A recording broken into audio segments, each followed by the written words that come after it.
नमस्कार, दूरदर्शन न्यूज़ पे आप सभी का स्वागत है। मैं हूं आपके साथ आरेंद्र। मई 2014 की अगर बात करें तो प्रधानमंत्री नरेंद्र मोदी के नेतृत्व में केंद्र में एनडीए में उनकी सरकार आई। तब से लेकर अब तक 2 साल का समय बीत चुका है और दूरदर्शन न्यूज़ इस मौके पर पड़ताल कर रहा है तमाम मंत्रालयों की। आखिर इन बीते 2 सालों में किस प्रकार का काम हुआ है, किस प्रकार के नियम, कायदे, कानून और योजनाएं बनाई गई हैं और जो कि ज़मीन पे उतरी हैं, जिसका लाभ लोगों को मिला है, और बचे हुए समय के लिए किस प्रकार का रोड मैप है। हम तमाम मंत्रालयों की कोशिश कर रहे हैं, पड़ताल कर रहे हैं और इसी सिलसिले में आज हम आ रखे हैं। बात करेंगे आज हम वन, पर्यावरण एवं जलवायु परिवर्तन मंत्रालय के बारे में और ख़ुद इस महकमे की जिम्मेदारी संभाल रहे प्रकाश जावड़ेकर जी आज हमारे साथ हैं। सर, बहुत स्वागत है दूरदर्शन न्यूज़ पे जी। अगर इन 2 सालों के बारे में बात करें तो आपका महकमे के तौर पर आपको क्या लगता है, बड़े अचीवमेंट क्या चीज़ें नज़र आ रही हैं? 2 साल में हमने पहले तो इस मंत्रालय की जो नकारात्मक प्रतिमा थी वो बदल डाली और सकारात्मक किया। और ये ऐसे ही नहीं हुआ, ये हुआ नीतियों के कारण, विकेंद्रीकरण के कारण और पारदर्शी प्रक्रियाओं के कारण और विलंब को टालने के कारण। और उसके कारण हम ये सीधी बात कर सके। यहाँ औसतन पिछले 10 साल में एक पर्यावरण के मंजूरी मिलने के लिए 600 दिन लगते थे। अब ये बदल के 190 दिन केवल लगने लगे हैं और हम 100 दिन में करेंगे। इसमें पर्यावरण शर्तों के साथ कोई समझौता नहीं, कोई खिलवाड़ नहीं, उल्टा ज़्यादा अच्छे पर्यावरण की शर्तें रखी है।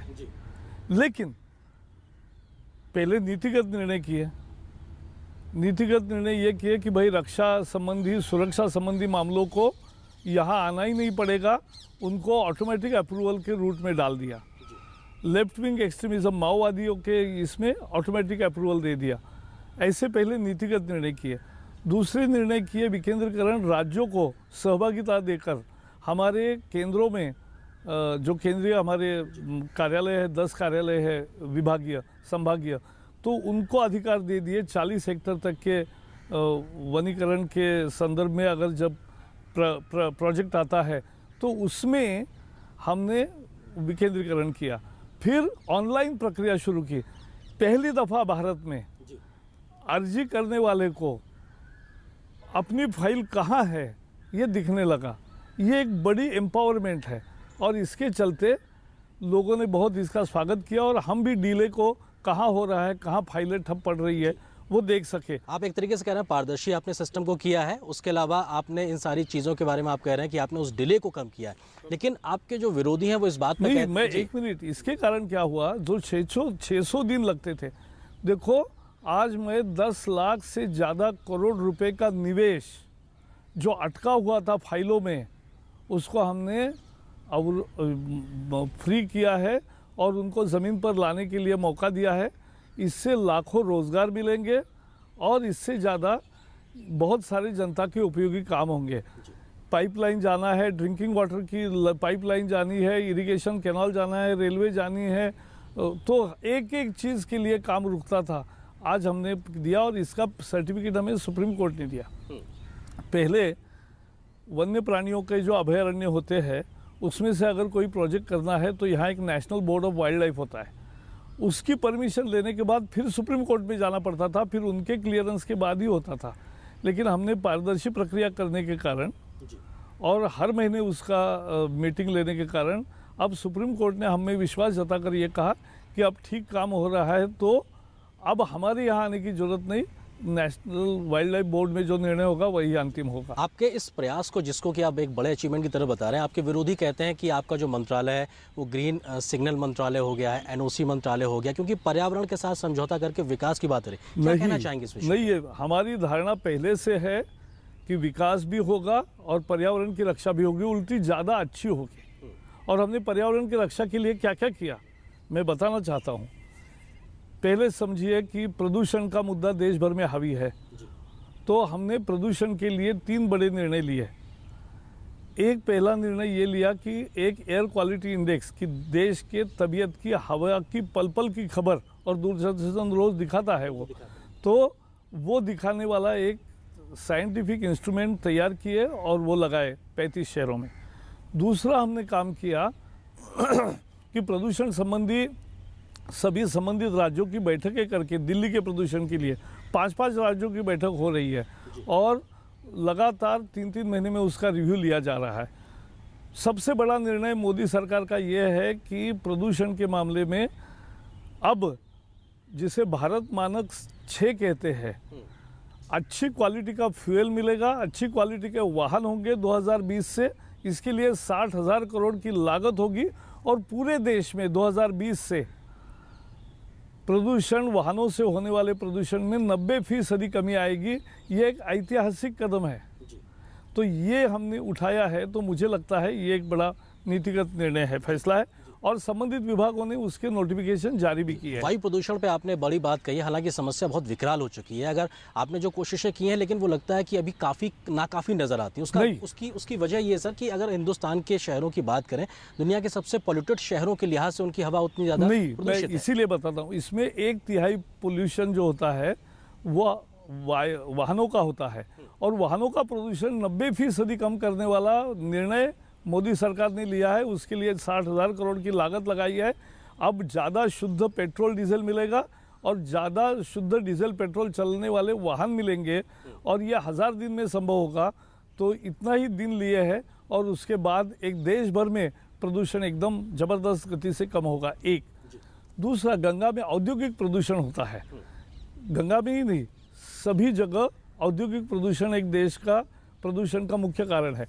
अब औद्योगिक प्रदूषण को 3400 उद्योग ऐसे हैं कि जो प्रदूषण करते हैं। हमने उनको एक यंत्र लगाने को लगाया है, क्योंकि पहले क्या पद्धति थी कि उनके यहाँ से जो पानी निकलता है गंदा और जो हवा निकलती है उसकी निगरानी करने के लिए हमारे इंस्पेक्टर कभी कभार जाते थे। वो इंस्पेक्शन करके रिपोर्ट लेते थे। उस दिन ठीक है तो ठीक हो गया, लेकिन अब हमने 24 घंटे निगरानी रखने वाले यंत्र बिठाए हैं और मुझे हर क्षण में मैसेज आते हैं कि किसी कारखाने का अगर प्रदूषण 15 मिनट से ज़्यादा किसी एक मानक पर भी ज़्यादा हुआ तो वो तुरंत रिपोर्ट होता है। मालिक को भी जाता है, मुझे भी आता है, मैनेजर को भी जाता है, स्टेट पोल्यूशन कंट्रोल बोर्ड को जाता है और केंद्रीय प्रदूषण। तो एक कार्रवाई शुरू हुई। अब कानून, एक मिनट, तो नहीं, ये बहुत टेक्नोलॉजी का ही रोल है ना, तो टेक्नोलॉजी के आधार पर हम पारदर्शिता ला रहे हैं। तो ये एक काम हुआ।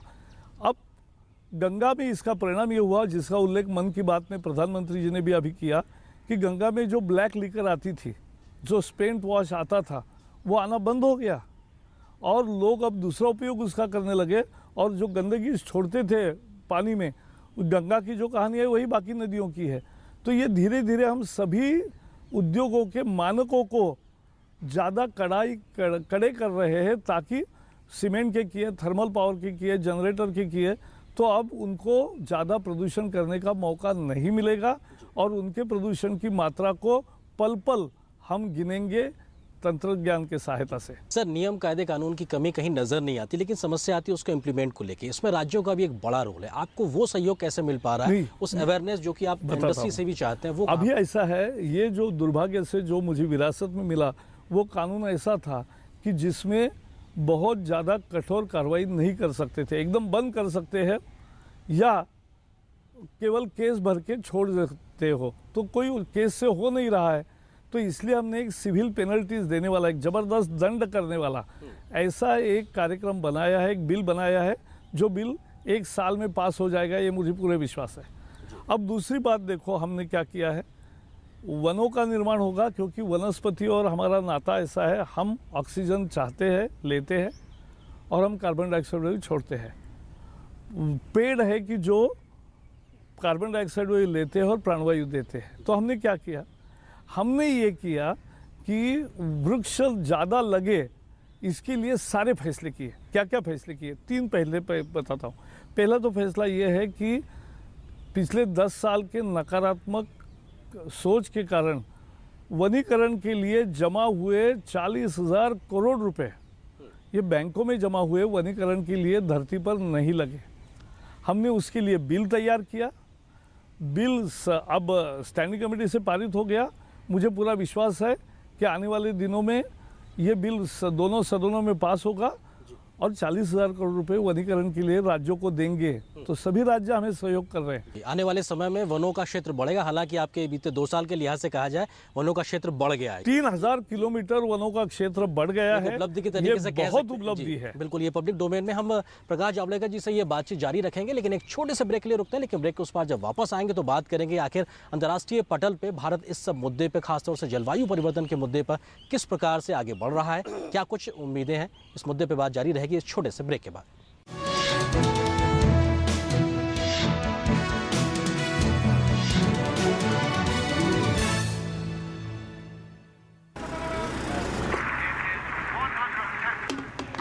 आप सबने दुनिया भर में क्या मिसाल बनाई है, जिस सफाई से आपने कचरा वहीं फेंक दिया।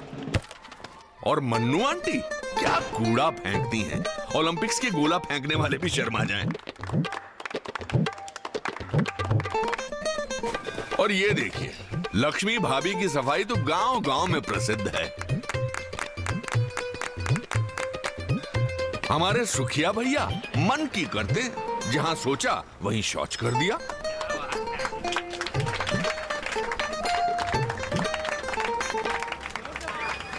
ये देश जो आप ही का घर है, उसे क्यों गंदा करते हैं?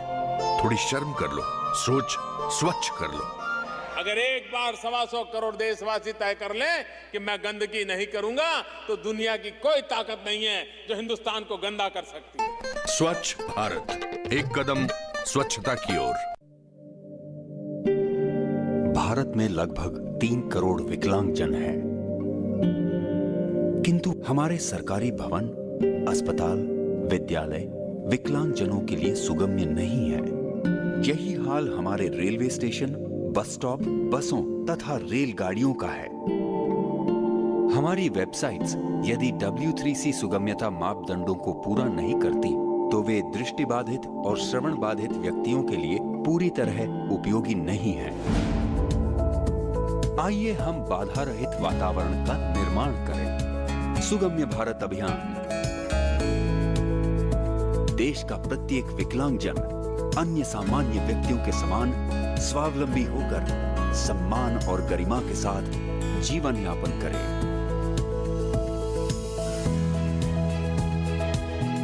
सुगम्य भारत, सशक्त भारत।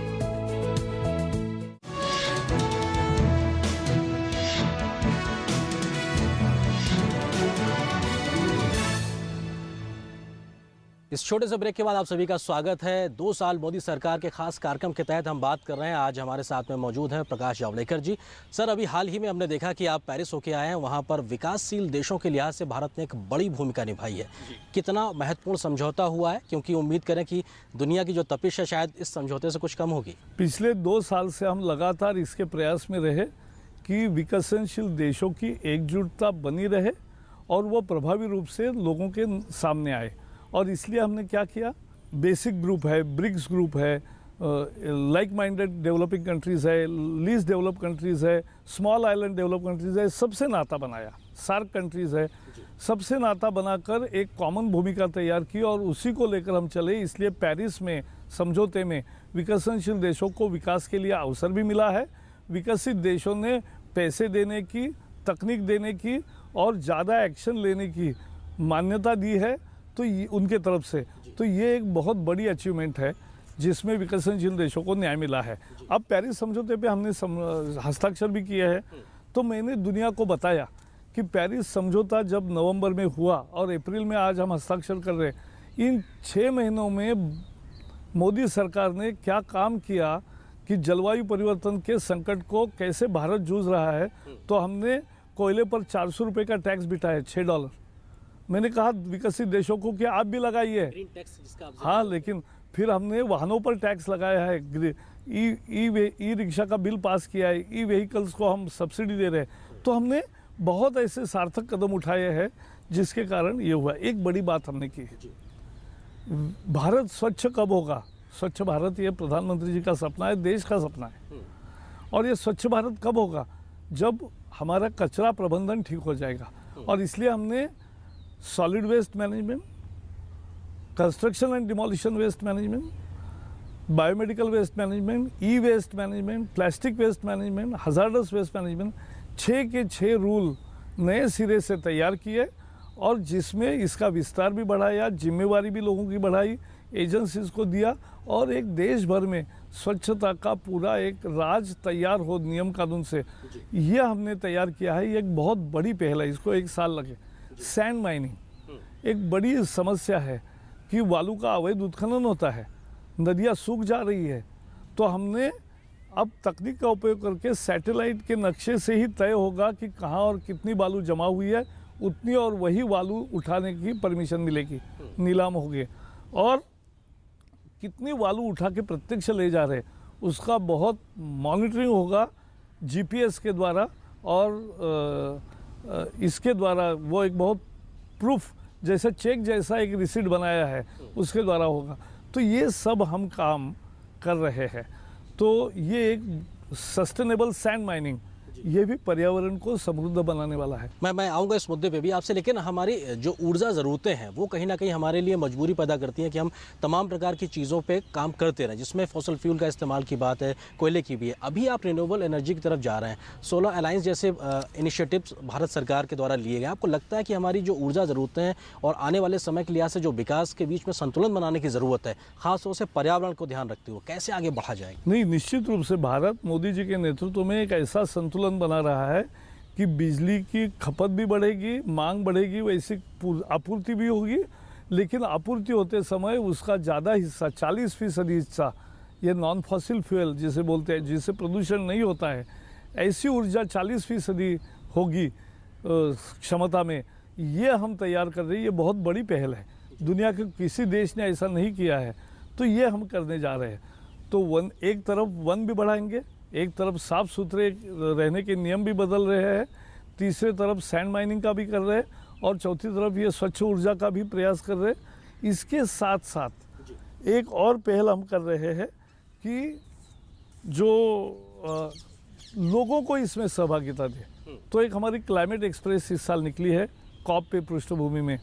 तो 8 महीने ये रेलवे 100 स्थानों पर जाती है और 3-3 दिन वहाँ रहती है। वहाँ लाखों बच्चे आते हैं, उसको अंदर से देखते हैं, पृथ्वी का तापमान क्यों बढ़ा, क्या उपाय है, दुनिया क्या कर रही है, भारत क्या कर रहा है और हमें क्या करना चाहिए। ये शिक्षा लेकर वो ट्रेन से बाहर आता है। ये चलती फिरती प्रदर्शनी है, इसका डिजिटल वर्जन भी हमने तैयार किया है और वो भी सभी स्कूल कॉलेज में भेजा जाएगा। तो अवेयरनेस बढ़ाने की तरफ भी आप लोग का मंत्रालय काफ़ी काम कर रहा है। प्रकाश जावड़ेकर जी से ये खास बातचीत हमारी जारी रहेगी। फिलहाल एक और छोटे से ब्रेक के लिए रुकते हैं, लेकिन ब्रेक के उस पार कहीं मत जाइएगा, क्योंकि हमारे साथ मंत्री महोदय मौजूद रहेंगे।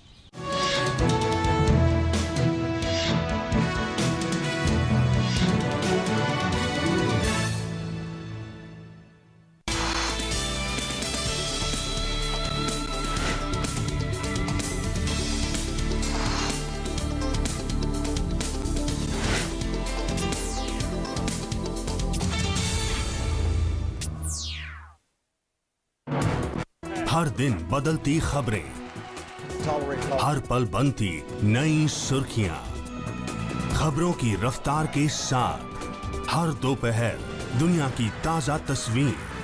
दोपहर समाचार रोजाना 2 बजे सिर्फ डीडी न्यूज पर।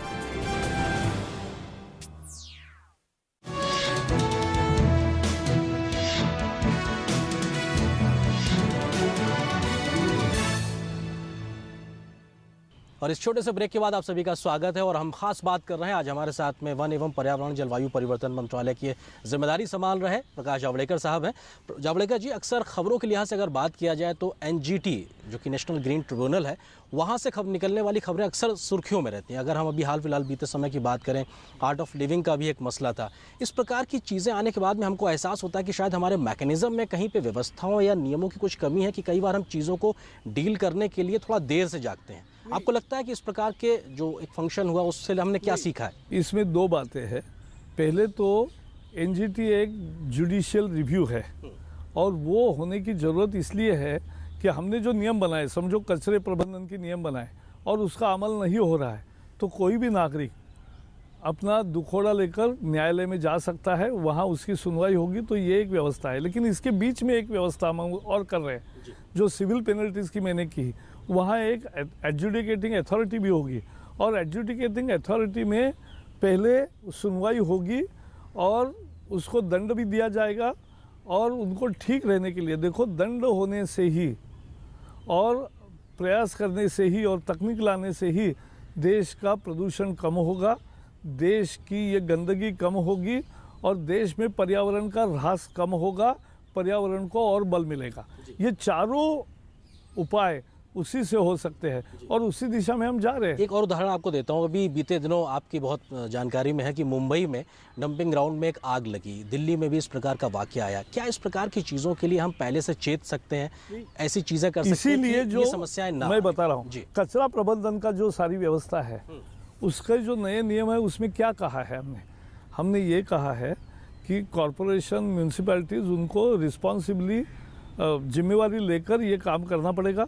उसमें जो कचरा जो उठाते हैं ऐसे लोग हैं, रैक पिकर्स जिन्हें बोलते हैं, उनकी भूमिका होगी, वो इनफॉर्मल है वो फॉर्मल होगी और उनको उठाने दिया जाएगा, रिसाइकलिंग होगा, जितना रिसाइकल हो सकता है रिसाइकल होगा, जितना रिसाइकल नहीं होता उसका या तो कंपोस्ट होगा या एनर्जी होगी।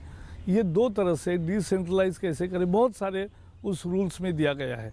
ई वेस्ट भी देखो 100 करोड़ फ़ोन है, यानी हर साल 25 करोड़ फ़ोन तो डब्बे में जाएंगे, तो उनका ठीक तरह से निष्पादन हो और ठीक तरह से वेस्ट मैनेजमेंट हो ताकि वो लीचिंग न होगा, प्रदूषण नहीं बढ़ेगा, ये देखना जरूरी है। वो हमने किया है। प्लास्टिक में सारे नए नियम लाए हैं, 6 महीने में अमल शुरू हो जाएगा।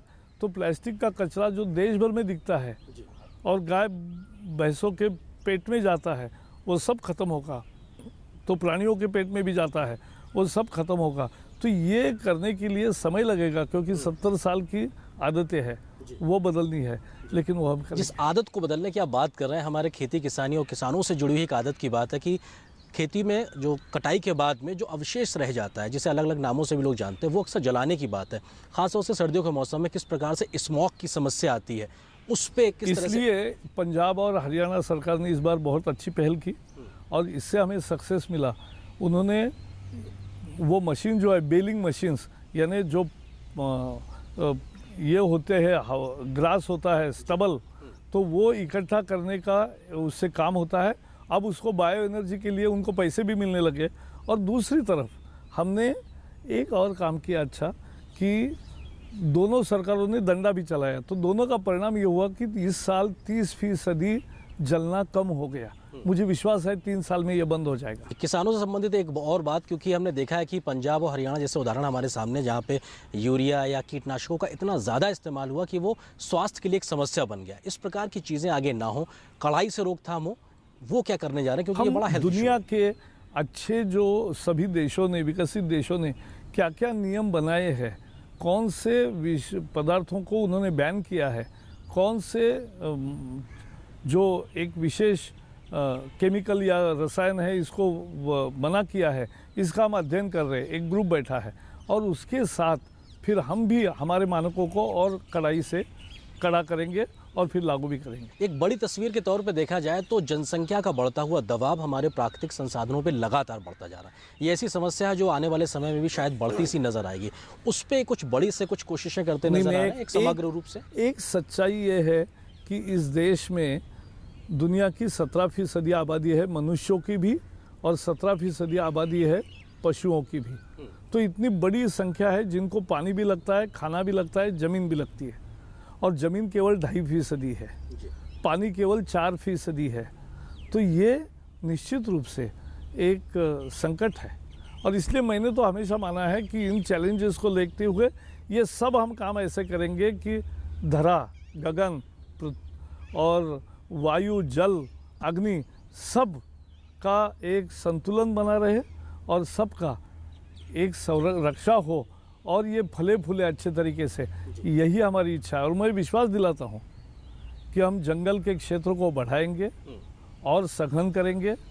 हम दुनिया में दिए हुए वचनों को भी निभाएंगे, ज़्यादा निभाएंगे और दुनिया पर दबाव बनाएंगे कि भारत जैसा करो। आज मैंने न्यूयॉर्क में यही कह के आया हूँ कि हमारे जैसा काम करो तो समस्याएं खत्म होगी। तो ये भी हम दिखाएंगे और खुद पर्यावरण की रक्षा को इतनी अहमियत देंगे तो फिर हम ease of doing business as usual नहीं दे रहे। यानी कैसे भी धंधा करो उसको परमिशन नहीं दे रहे। Ease of doing responsible business ये हम प्रोवाइड कर रहे हैं। भ्रष्टाचार को ख़त्म कर रहे हैं, विलम्ब को ख़त्म कर रहे हैं और प्रक्रियाएं नीतियों के आधार पर पारदर्शी प्रक्रियाओं के साथ हम चल रहे हैं। आपने जंगल की बात की, जिम्मेदारी की बात की। एक सवाल बड़ा उठता है, वनाधिकार कानून के तहत ये बड़ा संवेदनशील मामला है, जहाँ पे आपको आगे भी बढ़ना है, वहाँ कई चीज़ों को संरक्षित भी रखना है। इस मुद्दे को लेकर यूज़ और मिसयूज़ को लेकर केंद्र और राज्य सरकार पर कई बार इस प्रकार की बातें आती रही। आप कुछ कहना चाहेंगे इस मुद्दे? नहीं, इसमें एक देखो, पहली है मोदी सरकार की, जिन्होंने वनोपज को जो आदिवासी लेते हैं वो आदिवासियों को जो जहाँ 100 रुपये मिलते थे आज 900 रुपये मिलने लगे, क्योंकि एक न्यूनतम समर्थन मूल्य दिया है वनोपज को। तो ये बहुत बड़ी फैक्ट है। तो आदिवासियों का और वन में रहने वाले वनवासी लोगों का सहभाग से हम ये वनों का विकास करना चाहते हैं, उनसे परे होकर नहीं। तो ये जब करेंगे तो वो भागीदार बनेंगे, और भागीदार बनेंगे तो उनका भी इंटरेस्ट उसी में होगा कि जंगल अच्छे तरह से बढ़े। अब समय लगभग खत्म हो रहा है, एक आध और सवाल जल्दी से पूछ लेते हैं। मैं इस वक्त देश के पर्यावरण मंत्री से बात कर रहा हूँ। देश में जलवायु परिवर्तन की समस्या अब आमो खास महसूस करने लगा। किस प्रकार का एक वायदा सरकार के नाते आप कर सकते हैं कि आने वाले सालों में वो साफ हवा में सांस लेंगे? हम बिल्कुल ये मानते हैं कि हर एक का जन्मसिद्ध अधिकार है कि वो साफ सुथरी हवा मिले। मोदी सरकार ने जो नीतिगत निर्णय लिया है और जो कार्यक्रम निवेश के साथ शुरू किया है पेट्रोलियम मंत्रालय में, उसका परिणाम ये होगा कि 3 साल के अंदर आपको साफ सुथरी हवा मिलने लगेगी और औद्योगिक प्रदूषण भी कम करेंगे, वाहनों का प्रदूषण भी कम करेंगे और बाकी भी प्रदूषण की जो कारण है उसको निजात पाएंगे। लेकिन लोगों को भी कुछ सहभाग देना पड़ेगा। अपने वाहन ठीक से मेंटेन करना, कंजस्टेड लेन अवॉइड करना, लेन डिसिप्लिन पालन करना, नज़दीक के काम साइकिल से करना, ये उनको भी करना पड़ेगा। जी, एक आखिरी सवाल, क्योंकि जिस प्रकार से अभी हमने पेरिस में देखा कि भारत की बढ़ी हुई भूमिका को हमने विश्व पटल पर देखा है, उम्मीदें हमारी सरकारों से बढ़ गई। आने वाले समय में हम भारत की क्या भूमिका देख सकते हैं? मुझे लगता है भारत विकसनशील देशों का नेतृत्व तो कर ही रहा है, लेकिन अब विकसित देशों को भी कह रहा है कि आप भी हमारे जैसा करो, तभी ये जलवायु परिवर्तन का संकट निजात होगी। आप केवल भाषण दोगे और हम सुनेंगे ये खत्म हुआ काल, और अब हम कर रहे हैं वैसा आप करो, आप कर रहे हो कि नहीं ये हम देखेंगे, ये कहने की बारी आई है। जी, बहुत शुक्रिया जावड़ेकर जी अपना कीमती समय हमारे साथ साझा करने के लिए। तो हमारे साथ में मौजूद थे प्रकाश जावड़ेकर जी, जिन्होंने स्पष्ट रूप से कहा कि उनका जो मंत्रालय है, महकमा है, वो न सिर्फ नियमों को बनाने बल्कि उसको कड़ाई से सख्ती के साथ लागू करने पर भी काम कर रहा है, और जिसके चलते आने वाले समय में हिंदुस्तान की आबो हवा बेहद साफ नजर आएगी, यहाँ की नदियाँ और नाले भी साफ नजर आएंगे। तो आज इस विशेष मुलाकात में इतना ही, लेकिन डीडी न्यूज़ पर खबरों का सफर लगातार जारी रहेगा। नमस्कार।